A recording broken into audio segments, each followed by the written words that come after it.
Greetings, YouTube. My name is Don Amodio, and I'm a Connecticut-based voiceover artist. Welcome to the Don Amodio channel.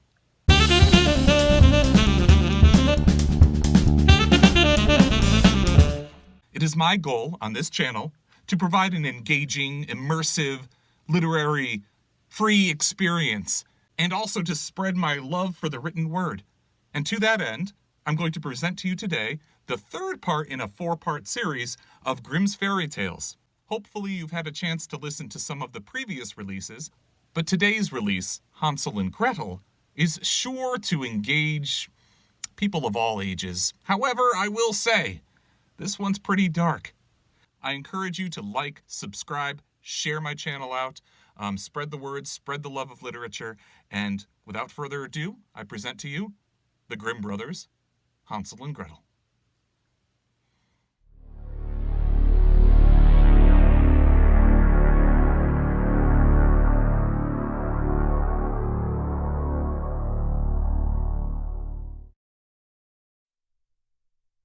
Hansel and Gretel by the Brothers Grimm. Hard by a great forest dwell a poor woodcutter with his wife and his 2 children. The boy was called Hansel, and the girl Gretel. He had little to bite and to break, and once when great dearth fell on the land, he could no longer procure even daily bread. Now when he thought over this by night in his bed, and tossed about in his anxiety, he groaned and said to his wife, "What is to become of us? How are we to feed our poor children, when we no longer have anything even for ourselves?" "I'll tell you what, husband," answered the woman. "Early tomorrow morning, we will take the children out into the forest to where it is the thickest. There we will light a fire for them, and give each of them 1 more piece of bread, and then we will go to our work and leave them alone. They will not find the way home again, and we shall be rid of them." "No, wife," said the man, "I will not do that. How can I bear to leave my children alone in the forest? The wild animals would soon come and tear them to pieces." "Oh, you fool," said she. "Then we must all 4 die of hunger. You may as well plane the planks for our coffins." And she left him no peace until he consented. "But I feel very sorry for the poor children, all the same," said the man. The 2 children had also not been able to sleep for hunger, and had heard what their stepmother had said to their father. Gretel wept bitter tears, and said to Hansel, "Now all is over with us." "Be quiet, Gretel," said Hansel. "Do not distress yourself. I will soon find a way to help us." And when the old folks had fallen asleep, he got up, put on his little coat, opened the door below, and crept outside. The moon shone brightly, and the white pebbles, which lay in front of the house, glittered like real silver pennies. Hansel stooped and stuffed the little pocket of his coat with as many as he could get in. Then he went back and said to Gretel, "Be comforted, dear little sister, and sleep in peace. God will not forsake us." And he lay down again in his bed. When the day dawned, but before the sun had risen, the woman came and awoke the 2 children, saying, "Get up, you sluggards! We are going into the forest to fetch wood." She gave each a little piece of bread and said, "There is something for your dinner, but do not eat it up before then, for you will get nothing else." Gretel took the bread under her apron, as Hansel had the pebbles in his pocket. Then they all set out together on the way to the forest. When they had walked a short time, Hansel stood still and peeped back at the house, and did so again and again. His father said, "Hansel, what are you looking at there and staying behind for? Pay attention, and do not forget how to use your legs." "Ah, father," said Hansel, "I am looking at my little white cat, which is sitting up on the roof and wants to say goodbye to me." The wife said, "Fool, that is not your little cat. That is the morning sun, which is shining on the chimneys." Hansel, however, had not been looking back at the cat, but had been constantly throwing one of the white pebble stones out of his pocket on the road. When they had reached the middle of the forest, the father said, "Now, children, pile up some wood, and I will light a fire that you may not be cold." Hansel and Gretel gathered brushwood together, as high as a little hill. The brushwood was lighted, and when the flames were burning very high, the woman said, "Now, children, lay yourselves down by the fire and rest. We will go into the forest and cut some wood. When we have done, we will come back and fetch you away." Hansel and Gretel sat by the fire, and when noon came, each ate a little piece of bread, and as they heard the strokes of the wood axe, they believed that their father was near. It was not the axe, however, but a branch which he had fastened to a withered tree which the wind was blowing backwards and forwards. And as they had been sitting such a long time, their eyes closed with fatigue, and they fell fast asleep. When at last they awoke, it was already dark night. Gretel began to cry and said, "How are we to get out of the forest now?" But Hansel comforted her and said, "Just wait a little, until the moon has risen, and then we will soon find the way." And when the full moon had risen, Hansel took his little sister by the hand and followed the pebbles which shone like newly coined silver pieces, and showed them the way. They walked the whole night long, and by break of day came once more to their father's house. They knocked at the door, and when the woman opened it and saw that it was Hansel and Gretel, she said, "You naughty children! Why have you slept so long in the forest? We thought you were never coming back at all." The father, however, rejoiced, for it had cut him to the heart to leave them behind alone. Not long afterwards, there was once more great dearth throughout the land, and the children heard their mother saying at night to their father, "Everything is eaten again. We have 1/2 loaf left, and that is the end. The children must go. We will take them farther into the wood, so that they will not find their way out again. There is no other means of saving ourselves." The man's heart was heavy, and he thought, "It would be better for you to share the last mouthful with your children." The woman, however, would listen to nothing that he had to say, but scolded and reproached him. He who says A must say B likewise, and as he had yielded the first time, he had to do so a second time also. The children, however, were still awake and had heard the conversation. When the old folks were asleep, Hansel again got up and wanted to go out and pick up pebbles as he had done before, but the woman had locked the door, and Hansel could not get out. Nevertheless, he comforted his little sister and said, "Do not cry, Gretel. Go to sleep quietly. The good God will help us." Early in the morning came the woman, and took the children out of their beds. Their piece of bread was given to them, but it was still smaller than the time before. On the way into the forest, Hansel crumbled his in his pocket, and often stood still and threw a morsel on the ground. "Hansel, why do you stop and look round?" said the father. "Go on. I am looking back at my little pigeon, which is sitting on the roof and wants to say good-bye to me," answered Hansel. "Fool!" said the woman. "That is not your little pigeon. That is the morning sun that is shining on the chimney." Hansel, however, little by little, threw all the crumbs on the path. The woman led the children still deeper into the forest, where they had never in their lives been before. Then a great fire was again made, and the mother said, "Just sit there, you children, and when you are tired you may sleep a little. We are going into the forest to cut wood, and in the evening, when we are done, we will come and fetch you away." When it was noon, Gretel shared her piece of bread with Hansel, who had scattered his by the way. Then they fell asleep, and evening passed, but no one came to the poor children. They did not awake until it was dark night, and Hansel comforted his little sister and said, "Just wait, Gretel, until the moon rises, and then we shall see the crumbs of bread which I have strewn about. They will show us our way home again." When the moon came, they set out, but they found no crumbs, for the many thousands of birds which fly about in the woods and fields had picked them all up. Hansel said to Gretel, "We shall soon find the way." But they did not find it. They walked the whole night, and all the next day too, from morning till evening, but they did not get out of the forest, and were very hungry, for they had nothing to eat but 2 or 3 berries, which grew on the ground. And as they were so weary that their legs would not carry them no longer, they lay down beneath a tree and fell asleep. It was now 3 mornings since they had left their father's house.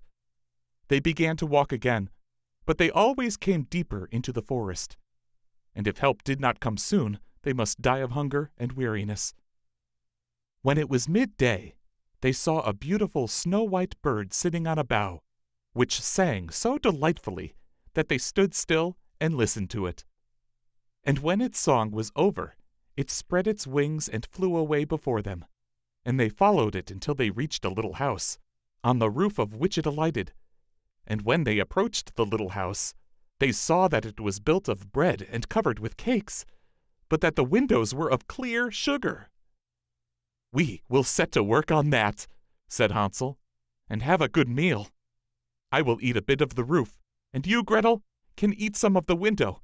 It will taste sweet." Hansel reached up above and broke off a little of the roof to try how it tasted, and Gretel leant against the window and nibbled at the panes. Then a soft voice cried from the parlor, "Nibble, nibble, gnaw. Who is nibbling at my little house?" The children answered, the wind, the heaven-born wind," and went on eating without disturbing themselves.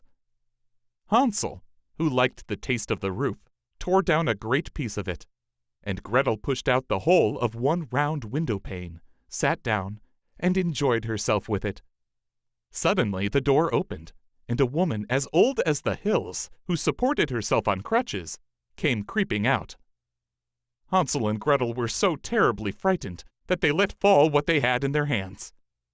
The old woman, however, nodded her head and said, "Oh, you dear children, who has brought you here? Do come in and stay with me. No harm shall happen to you." She took them both by the hand and led them into her little house. Then good food was set before them, milk and pancakes, with sugar, apples, and nuts. Afterwards, 2 pretty little beds were covered with clean white linen, and Hansel and Gretel lay down in them and thought they were in heaven. The old woman had only pretended to be so kind. She was in reality a wicked witch, who lay in wait for children, and had only built the little house of bread in order to entice them there. When a child fell into her power, she killed it, cooked, and ate it. And that was a feast day with her. Witches have red eyes, and cannot see far, but they have a keen scent like the beasts, and are aware when human beings draw near. When Hansel and Gretel came into her neighborhood, she laughed with malice, and said mockingly, "I have them! They shall not escape me again." Early in the morning, before the children were awake, she was already up. And when she saw both of them sleeping and looking so pretty, with their plump and rosy cheeks, she muttered to herself, "That will be a dainty mouthful." Then she seized Hansel with her shriveled hand, carried him into a little stable, and locked him in behind a grated door. Scream as he might, it would not help him. Then she went to Gretel, shook her till she awoke, and cried, "Get up, lazy thing! Fetch some water, and cook something good for your brother. He is in the stable outside, and is to be made fat. When he is fat, I will eat him." Gretel began to weep bitterly, but it was all in vain, for she was forced to do what the wicked witch commanded. And now the best food was cooked for poor Hansel, but Gretel got nothing but crab shells. Every morning the woman crept to the little stable and cried, "Hansel, stretch out your finger, that I may feel if you will soon be fat." Hansel, however, stretched out a little bone to her, and the old woman, who had dim eyes, could not see it, and thought it was Hansel's finger, and was astonished that there was no way of fattening him. When 4 weeks had gone by, and Hansel still remained thin, she was seized with impatience and would not wait any longer. "Now then, Gretel," she cried to the girl, "stir yourself and bring some water. Let Hansel be fat or lean, tomorrow I will kill him, and cook him. Oh, how the poor little sister did lament when she had to fetch the water, and how her tears did flow down her cheeks. "Dear God, do help us," she cried. "If the wild beasts in the forest had but devoured us, we should at any rate have died together." "Just keep your noise to yourself," said the old woman. "It won't help you at all." Early in the morning, Gretel had to go out and hang up the cauldron with the water, and light the fire. "We will bake first," said the old woman. "I have already heated the oven, and kneaded the dough." She pushed poor Gretel out to the oven, from which flames of fire were already darting. "Creep in," said the witch, "and see if it is properly heated, so that we can put the bread in." And once Gretel was inside, she intended to shut the oven and let her bake in it, and then she would eat her too. But Gretel saw what she had in mind, and said, "I do not know how I am to do it. How do I get in?" "Silly goose," said the old woman. "The door is big enough. Just look. I can get in myself." And she crept up and thrust her head into the oven. Then Gretel gave her a push that drove her far into it, and shut the iron door, and fastened the bolt. Oh, then she began to howl quite horribly, but Gretel ran away, and the godless witch was miserably burnt to death. Gretel, however, ran like lightning to Hansel, opened his little stable, and cried, "Hansel, we are saved! The old witch is dead!" Then Hansel sprang like a bird from its cage when the door is opened. How they did rejoice and embrace each other, and dance about and kiss each other! And as they had no longer any need to fear her, they went into the witch's house, and in every corner there stood chests full of pearls and jewels. "These are far better than pebbles," said Hansel, and thrust into his pockets whatever could be got in. And Gretel said, "I too will take something home with me," and filled her pinafore full. "But now we must be off," said Hansel, "that we may get out of the witch's forest." When they had walked for 2 hours, they came to a great stretch of water. "We cannot cross," said Hansel. "I see no foot-plank, and no bridge." "And there is also no ferry," answered Gretel. "But a white duck is swimming there. If I ask her, she will help us over." Then she cried, little duck, dost thou see? Hansel and Gretel are waiting for thee. There's never a plank or a bridge in sight.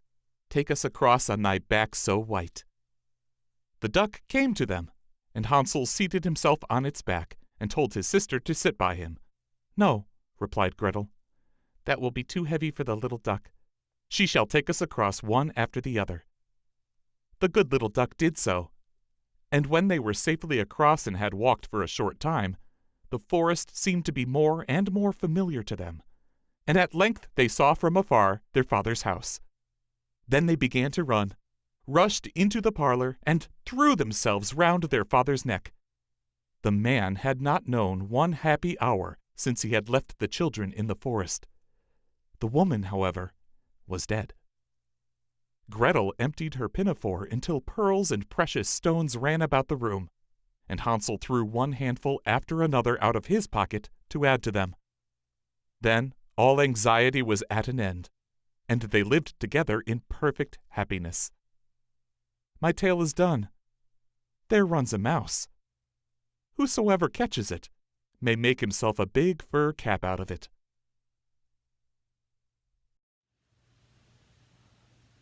That was ridiculously dark. I'm seriously concerned for Hansel and Gretel's evaluative skills. How could they forgive their father so quickly? Well, I hope you enjoyed Hansel and Gretel. I have one more Brothers Grimm fairy tale for you in about 2 weeks. And while you're here, feel free to check out some of my previously released material. I'm sure you'll enjoy. And if you're ever in the need for a voiceover artist, please do not hesitate to contact me. Seriously, email me, don.amodio@gmail.com. See you in 2 weeks.